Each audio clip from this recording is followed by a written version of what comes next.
His lips were warm, soft, yet filled with a kind of urgency that made my heart flutter. I sank into the feeling, letting go of the heaviness I'd carried for far too long. Before I take you deeper into my story, don't forget to subscribe to the channel, hit that like button, and share your beautiful thoughts in the comments. I had forgotten what it felt like, to be held, to be desired. The soft trace of lips on my neck, the warmth of a hand brushing my skin, the quiet ache that built low in my stomach. All of it had vanished in the haze of loss. But tonight, with a scent of jasmine hanging in the air and moonlight pouring silver across the porch, something stirred deep within me. Silent craving. Unspoken. It curled through me like a flame refusing to die. It had been a month since I lost my husband. The house still smelled of him.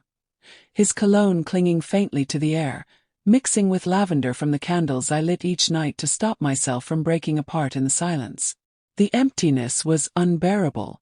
A constant ache I couldn't shake. I wasn't made to be alone. For 2 decades I'd shared everything.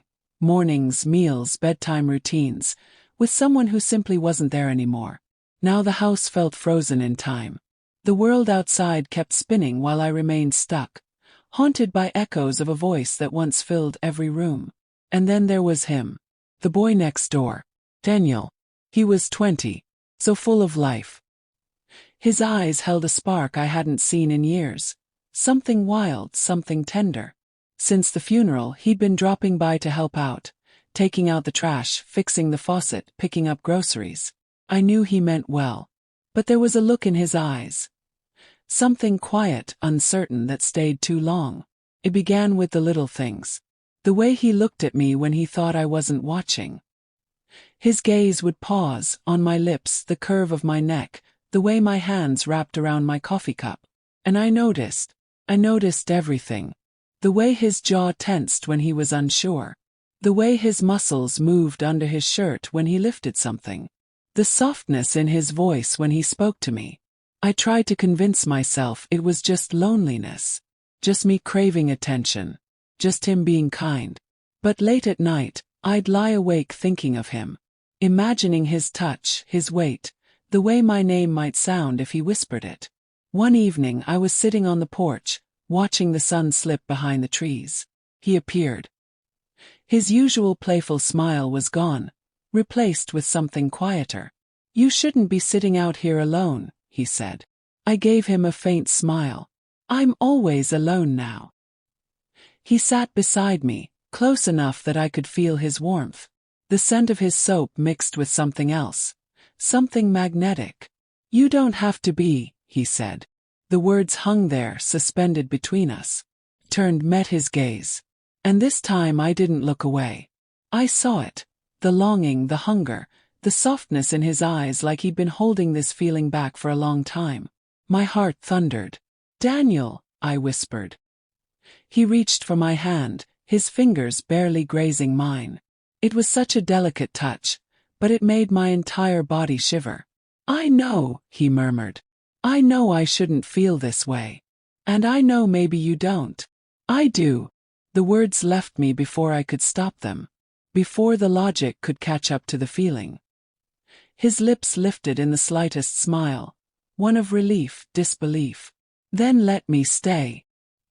He wasn't just asking to sit beside me. He was asking for more. And maybe I should have said no. Maybe I should have reminded myself about the age gap, about my grief, about how uncertain everything still felt. But I didn't want to be alone anymore.